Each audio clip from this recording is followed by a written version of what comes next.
In this video will be the review of the Beer 52 unboxing that I did on Sunday, so stay tuned to see what we think of the products.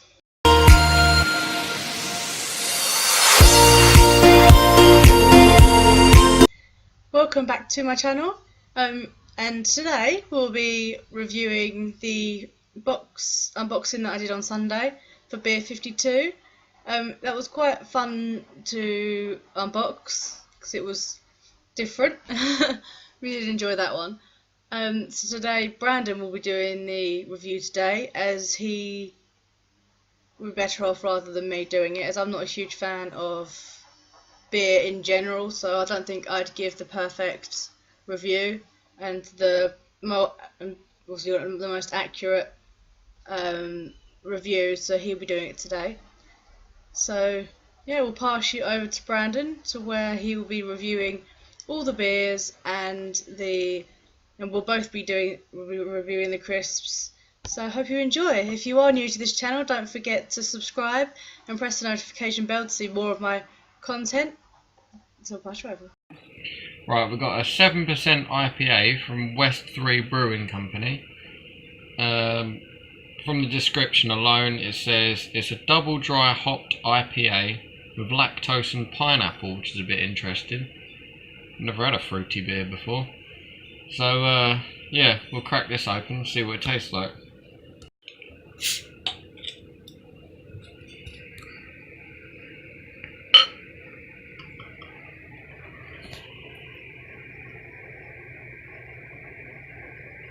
It's quite lively, this one.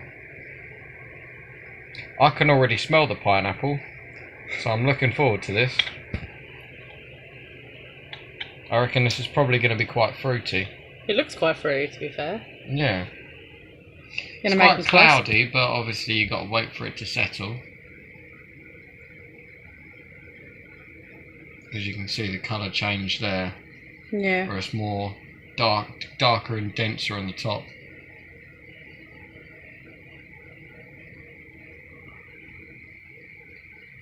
Smells a lot. Smells like there's a lot of pineapple that's made with this. Good thing I like pineapple.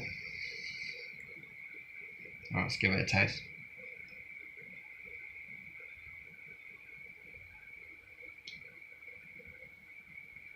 It's quite smooth, actually. It's not as hoppy as I thought it would be, but you can definitely taste the pineapple. Yeah, you can definitely taste the pineapple there. I think that sort of overpowers the hop, so it doesn't sort of punch you in the face as much as most IPAs would. But yeah, that's quite nice. It's quite a smooth one to have. Right, the next one is by Unity Brewing Company, and it's another Belgian IPA. This one's called Ensemble, 6%. And looking at the description, it says it's a pan-Atlantic marriage, fermenting on the East Coast style IPA recipe, with a classic Belgian yeast strain to create a beer with a symphony of fruit and spice flavours. So I'm expecting this to be quite malty, but yet fruity at the same time. So only one way to find out. Let's crack it open.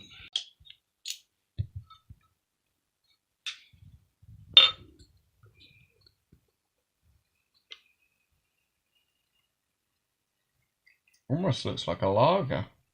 It's very light, doesn't it?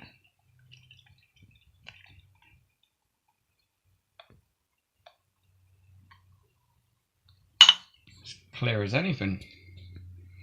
Almost looks like a cider.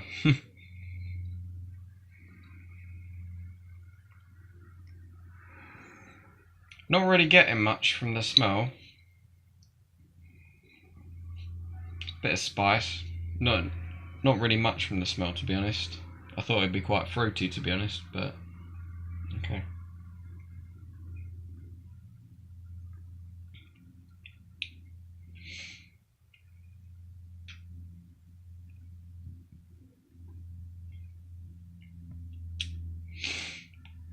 Yeah, it's a teeny bit malty, but can't really taste anything. Although on the back palate, yeah, you can taste the hops in there. That is very faint. It's probably not my favourite, but it's almost probably the equivalent to a Carlsberg or something like that, because it's quite weak. I'm not really getting much flavour, to be honest, but yeah. So that's Ensemble by Unity Company, that one.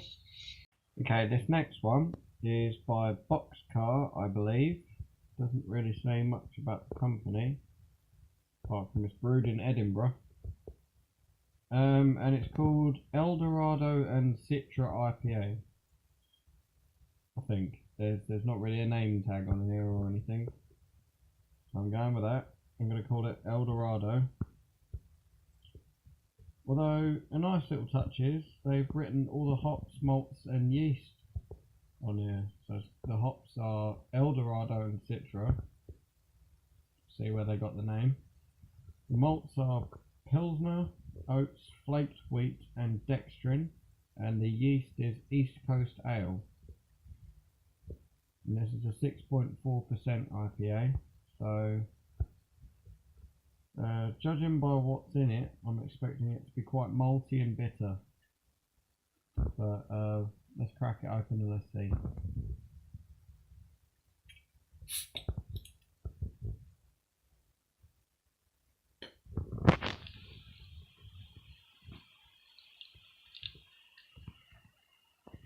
It's quite dense by the looks of it.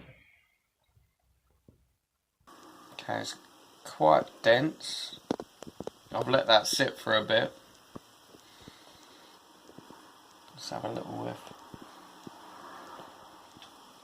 Okay, you can smell the malts in there, definitely. In fact, that's the first thing that I can smell. Let's give it a taste.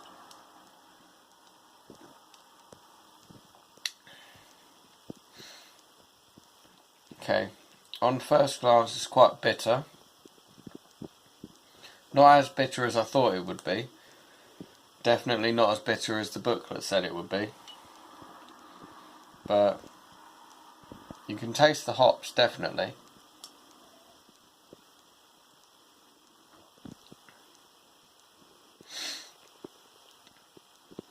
Yeah, I would say it's more malty than hoppy. But overall, not a bad beer, to be honest, for a 6.4%. Yeah, not bad. Okay, we got another one by Boxcar. This one's called Amarillo and Azekah IPA. I'm assuming named after their song. And this was... Oh, my mistake. The one before that was also a Boxcar is brewed in Belgium, but because this is Beer 52, they're based in Edinburgh, so apologies. And like the other one, it has the hops, malts, and yeast on here. So the hops are Amarillo and Azekah, or Azekah. No idea how you pronounce that. The malts are the same as last, Pilsner, oats, flaked wheat, and dextrin, and the yeast is the same, which is East Coast Ale. This is also a 6.4 IPA. In the notes, it said that it was mostly malty, but quite fruity. So let's crack it open and see what it tastes like.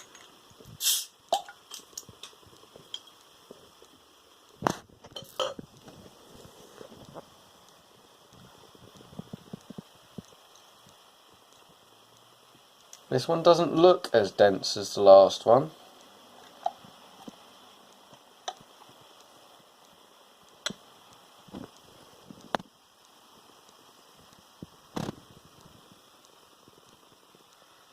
Okay, doesn't look as dense as the last one.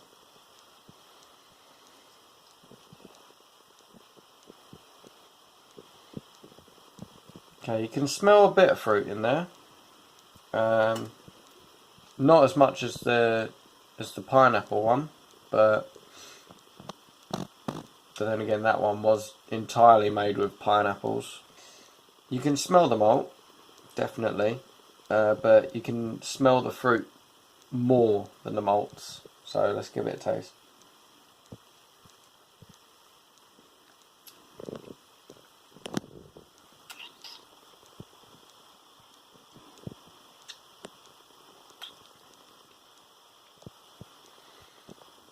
Okay, yeah, quite malty. Not so much hoppy. There is a very faint hint of fruits in there, but it's not so much that it overpowers the palate. It's quite nice though. I could see myself having a couple glasses of these. Not too bad. Yeah, overall, not a bad beer. Okay, this one is another one by Unity Brewing Company. This one's called Cicol. It's a 6% beer. It's a rye, I'll try my best to pronounce this, rye saison? Saison. No idea. It's a rye beer. And according to the description, it is combining the spiciness of rye malt and saison yeast. Always a good idea. Match this with Mandarina Bavaria hops, and you get a lot of hard words. Cornucopia of citrus, spice and earthy flavours. So basically it's mostly citrusy and spicy flavours along with the rye malt. So don't know why they couldn't say that in the first place, but hey ho. Right, let's crack this open and see what we get.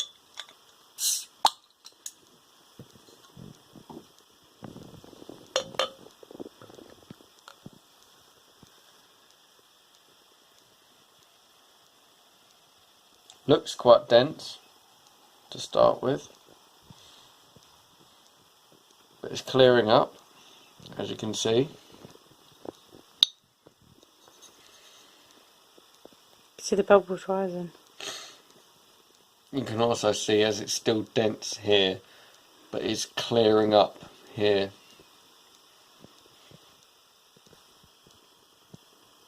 Right.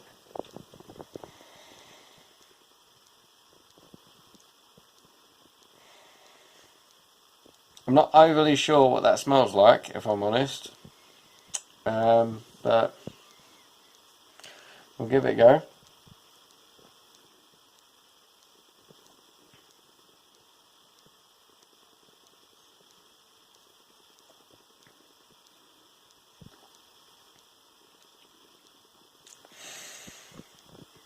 It's quite malty. I mean, it said that in the book, it said that in the magazine, it said that it was more malty than anything. It did say that it was quite spicy, but it's not spicy at all.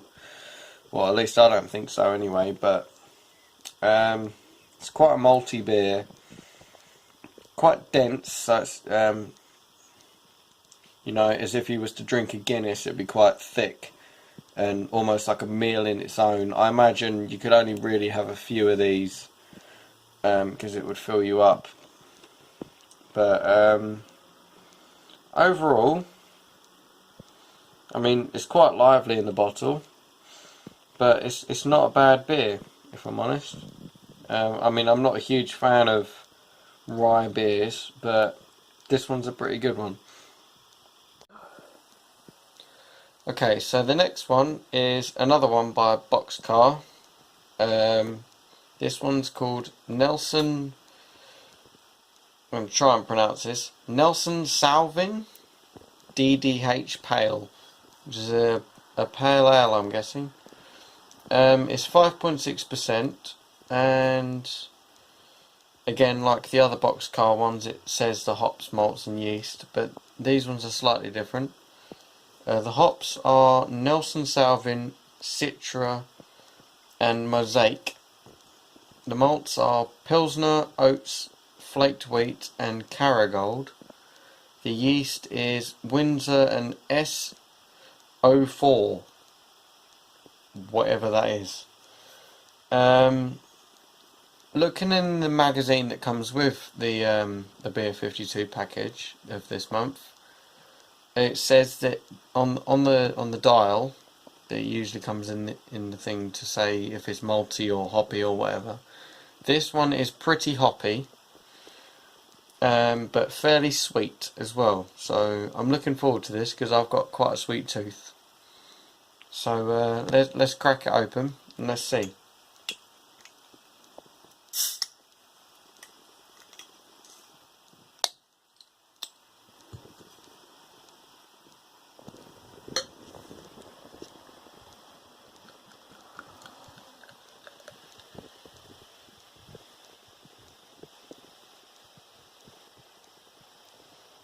Pretty clear. Almost see right through it. Almost looks like a lager. So this will be fairly interesting, just from the smell. Smells very sweet, so I'm imagining there's quite a lot of sugar in this. I haven't looked at the sugars and salts and everything that's in this one, but just from the smell alone, it smells fairly sweet, almost like you'd have a coffee with 4 sugars or something like that. But let's give it a taste, see what it tastes like.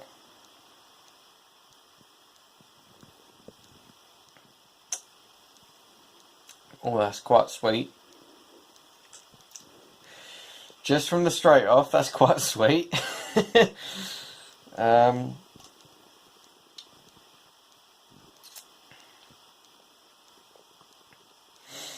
the second sip, it sort of attacks your palate on the first sip, because it is quite sweet. But after your palate's adjusted and you have the second sip, it's quite smooth.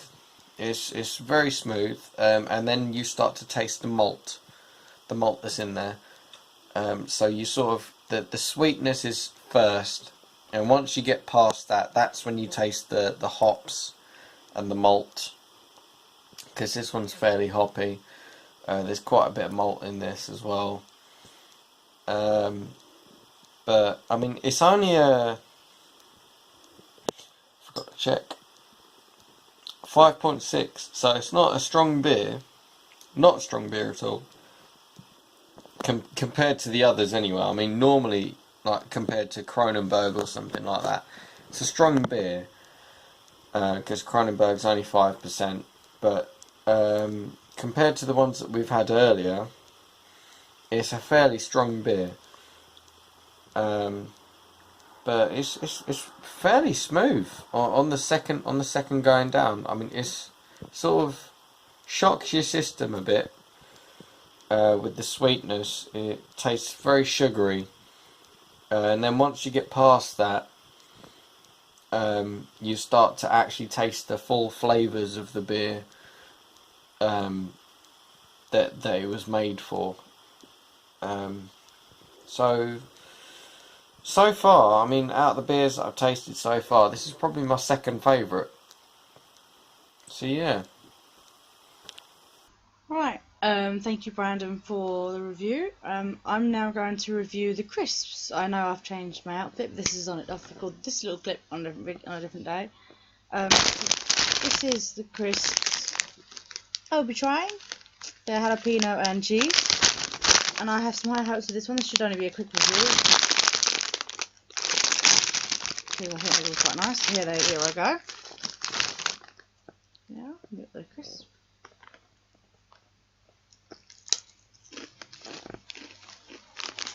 Really, really nice.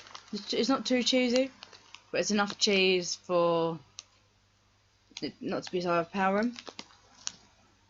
The jalapeno does kick in. It's not as straight as you eat it. It's a slow releasing like kick. It's not too strong either. There's not too much to cope with, which I love because it'll work really, really well. I can imagine with the beers. as you eat it, and it's extra hot, it will cool it down with the alcohol, so it's not too bad.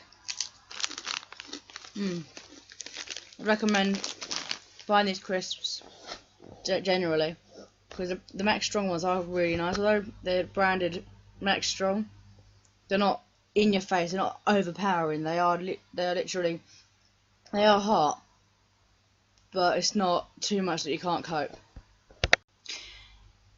Thank you. This video, I lost some clips for this video, so there will be a second part to this unboxing, which will be probably at 2 or 3 minutes long, maybe 5 minutes, of the last part of the clips if I find them, because my laptop died halfway through doing this and the video is late as it is, and I just wanted to get this up for you guys. So basically this is the review, and if I find the rest of it, which I do solely apologise for, I've had a lot going on recently, I will put them in a second clip. But I hope you've enjoyed this video, and there'll be another one of these next month, so we look forward to that one. We are looking for other subscription boxes and looking into doing that, so that will be quite cool. And we've got Japan Crate turning up soon, so we'll be doing that one as well. So thank you very much. If you have enjoyed this video, give it a big thumbs up and comment down below what your favourite beer was, or what your favourite beer is. Also, comment down in the description what subscription box you would like us to potentially look at getting, because I want to buy ones which are worth reviewing, and ones that you're interested in reviewing and seeing. So can't wait to hear your replies in the description.